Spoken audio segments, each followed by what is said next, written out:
Next up for Jackson State University is Texas Southern. Okay. Jackson State will have to travel to Houston to play Texas Southern. Okay. Last year the game was in Jacktown, of course, and Jack State won that game by a score of 41-21. We actually limited their quarterback, Mr. Body, to 12 out of 28 passing for only 79 yards. Okay. But we did give it up on the ground to Mr. Owens, 23 carries for 198 yards. Okay. Shadur was able to do his thing in that game, throwing for 305 yards and 3 touchdowns. Mr. Pickett, y'all remember Mr. Pickett.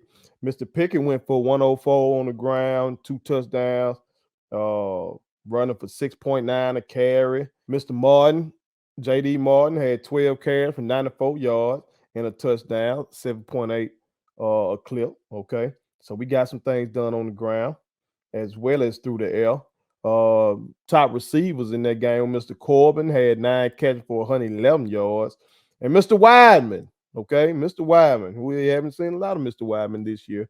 But last year versus Texas Southern, he had 5 catches for 58 yards and 2 tubs. You feel me? This year, Texas Southern is 4-4 so far. They are 3-2 in the SWAC.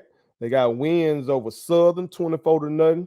Arkansas Pine Bluff, 24-17, and it knocked off Alcorn, 35-27.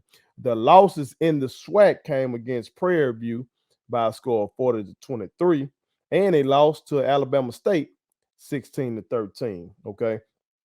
In terms of statistical rankings, inside the SWAC, we remain number one, the number one defense in the SWAC and in all of the FCS for that matter, giving up 8.9 points per game.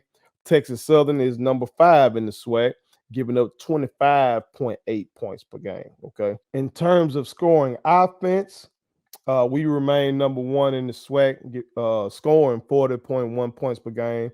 TSU is number 5, scoring 25.9 points per game. All right. I had an opportunity to watch most of their game against Alcorn. And you know, they spread you out. They run a lot of RPO shit.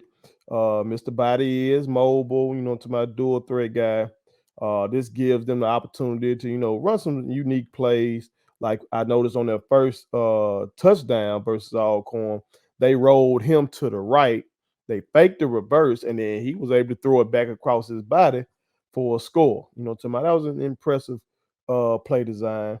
I think what really got Alcorn beating this game though, because they only lost by 8, but shit, they had a red zone interception, and Texas Southern got a pick 6. You feel me? The young man jumped the route. And when you're watching it, commentators were saying that Alcorn's wide receiver wasn't ready for it or didn't know it was coming. It was either that or shit, he didn't fight for the ball. Whatever it was, Texas Southern jumped that route and they took that shit on to the house. Alcorn was able to beat them over the top for numerous scores, you know, but it was those turnovers, man. You had a red zone turnover and a pick 6. Shit, you can't do that, and still only lost by 1 score. So, I think we ought to be able to handle them. I mean, you feel me? This ought to be a blowout. But we still gotta go and do our fucking jobs. We're coming off of a lot of fanfare, and we're going on the road. We gotta stay focused, and everybody just gotta do their jobs, and we should be able to handle business in this one. Okay, but y'all tell me what your predictions are for Jackson State versus Texas Southern. And make sure you hit that subscribe button, you know, make sure you share this with all your people and also put them on to the realest, most entertaining sports show in the game. Put it on something. Thank you so much for watching my daddy's YouTube channel. Make sure you like, share, and turn on your post notifications.